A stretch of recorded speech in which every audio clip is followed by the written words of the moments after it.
नमस्कार, मैं संतोष सिंह। मैं कह रहा था ना कि ये चुनाव मुझे जमशेदपुर के उस चुनाव को याद दिला रहा है जिसमें एक तरफ बीजेपी के मुख्यमंत्री रघुवर दास चुनाव लड़ रहे थे और दूसरी तरफ निर्दलीय सरयू राय चुनाव लड़ रहे थे।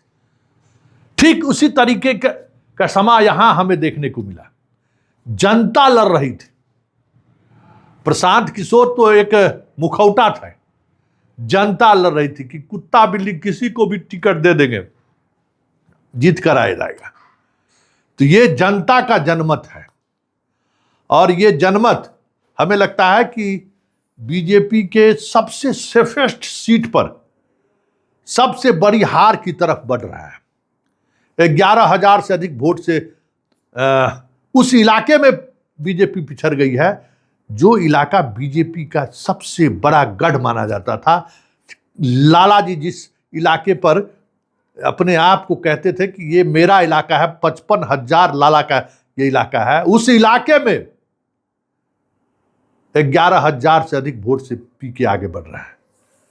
मतलब सब कुछ बीजेपी का वो रणनीति, वो पन्ना प्रमुख, वो बूथ कमेटी धरे का धरे रह गया।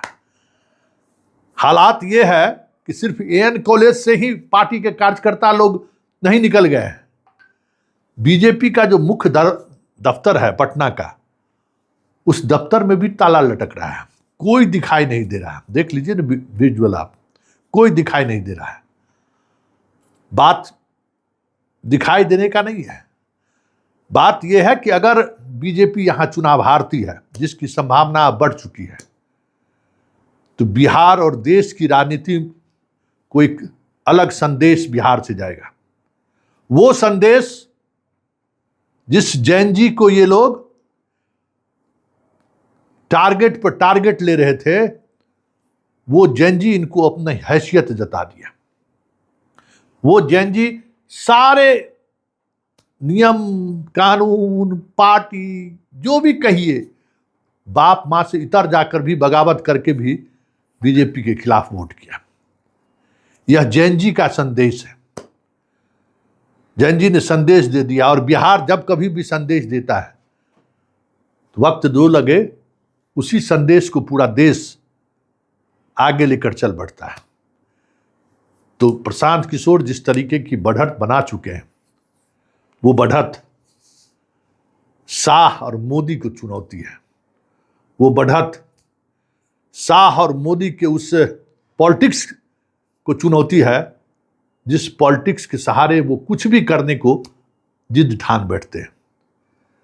बार बार मैं कहता था कि ये गुजरात नहीं है, ये देश, और उसमें भी बिहार की बात आएगी तो यहां तो भाई चाणक्य की चुटिया की तरह अगर बांध लिए कि इस बार इसको सबक सिखा देंगे, तब तो फिर बहुत मुश्किल है। तो यही स्थिति यहां हुई है। तो पहले हम आपको बीजेपी के दफ्तर का नज़ारा दिखाते हैं, फिर श्रवण कुमार जो जीत के बड़े बड़े दावे कर रहे थे, और अभी तो श्रवण कुमार के इलाके का बूथ खुलना बाकी ही है। वहां पहुंचते पहुंचते पीके सारा रिकॉर्ड तोड़ दे तो कोई बड़ी बात नहीं होगी। मुंह छुपाए भाग रहे हैं मंत्री श्रवण कुमार। पहले जरा बिरजू बीजेपी दफ्तर का हाल दिखा रहा है, फिर हम आपका श्रवण कुमार की बात सुनाते हैं। बांकीपुर उपचुनाव वोटों की गिनती जारी है। अब तक कुल 8 राउंड गिनती कंप्लीट हो गया है। लगातार राउंड 1 से लेकर अब तक यानी 8 राउंड तक भारतीय जनता पार्टी दूसरे स्थान पर और पहले स्थान पर जनसुराज प्रशांत किशोर बढ़त बनाते नजर आ रहे हैं।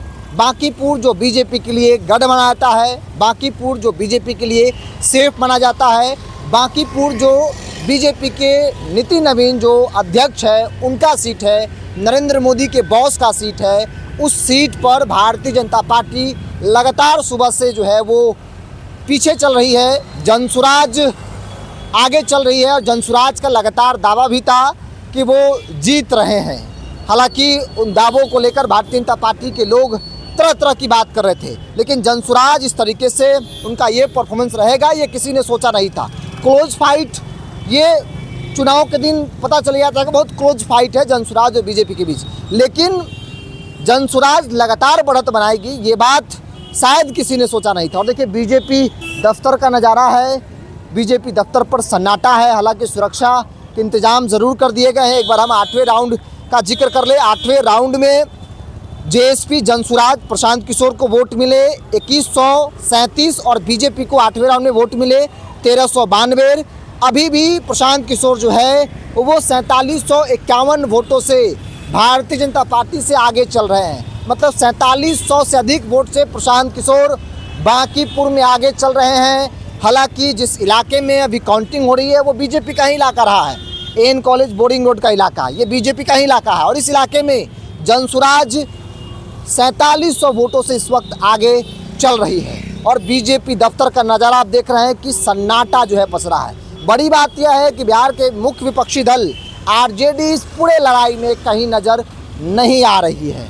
आरजेडी बहुत मजबूत स्थिति आरजेडी का नहीं दिख रहा है, क्योंकि आरजेडी का एम भी टूटा और वाई भी टूटा।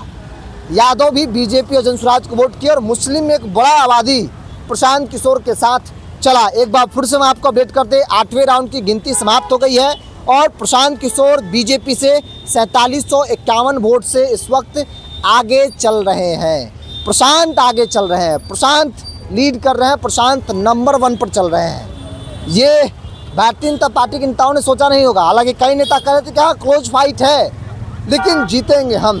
हालांकि 31 राउंड टोटल है, अभी 8 राउंड ही हुआ है और लगातार सुबह से जनसुराज प्रशांत किशोर बढ़त बनाते नजर आ रहे हैं। जिस इलाके की काउंटिंग इस वक्त हो रही है वो बीजेपी का इलाका है, बोर्डिंग रोड एन कॉलेज। अभी आरजेडी का इलाका भी आएगा, जनसुराज भी आएगा, सब्जी बाग भी आएगा। तमाम इलाकों में चूँकि प्रशांत किशोर को वहाँ भी वोट मिलेगा। और चूँकि उस दिन वो दिखा था रुझान की किस प्रकार से लोग जो है वोट डाल कर आ रहे थे और कह रहे थे।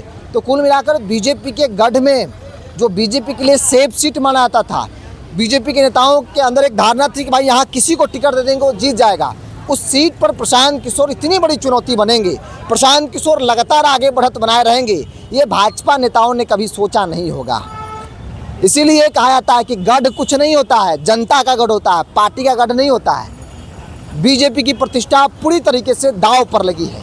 बीजेपी के राष्ट्रीय अध्यक्ष नरेंद्र मोदी के बॉस की सीट है और उस सीट पर तमाम धुरंधरों को उतारा गया। भारतीय जनता पार्टी ने कोई कसर छोड़ा नहीं। इसके बावजूद भी भारतीय जनता पार्टी का जो परफॉर्मेंस दिख रहा है वो बहुत निराशजनक है बीजेपी के संदर्भ में। प्रशांत लगातार आगे बढ़ रहे हैं, 8 राउंड में वो 4700 वोटों से इस वक्त आगे चल रहे हैं। आज मतगणना हो रहा है सर। हाँ। आज 9वें राउंड में 5400 वोट से प्रशांत किशोर आगे चल। कितना वोट से? 9वें राउंड में 5400 वोट से आगे चल रहे हैं। हाँ, तभी इंतज़ार कीजिए, 31 राउंड के मतगणना होनी है और जो जनता का जनादेश होगा उसको हम लोग सम्मान करेंगे, स्वीकार करेंगे। लेकिन थोड़ा इंतज़ार कीजिए तो आपको पता चलेगा। अभी तक हम लोग आशान्वित हैं। कहीं चूक हुई है क्या सर? कोई चूक? अब चुनाव है तो अभी बताएंगे ना, 31 राउंड होने दीजिए उसके बाद बताएंगे।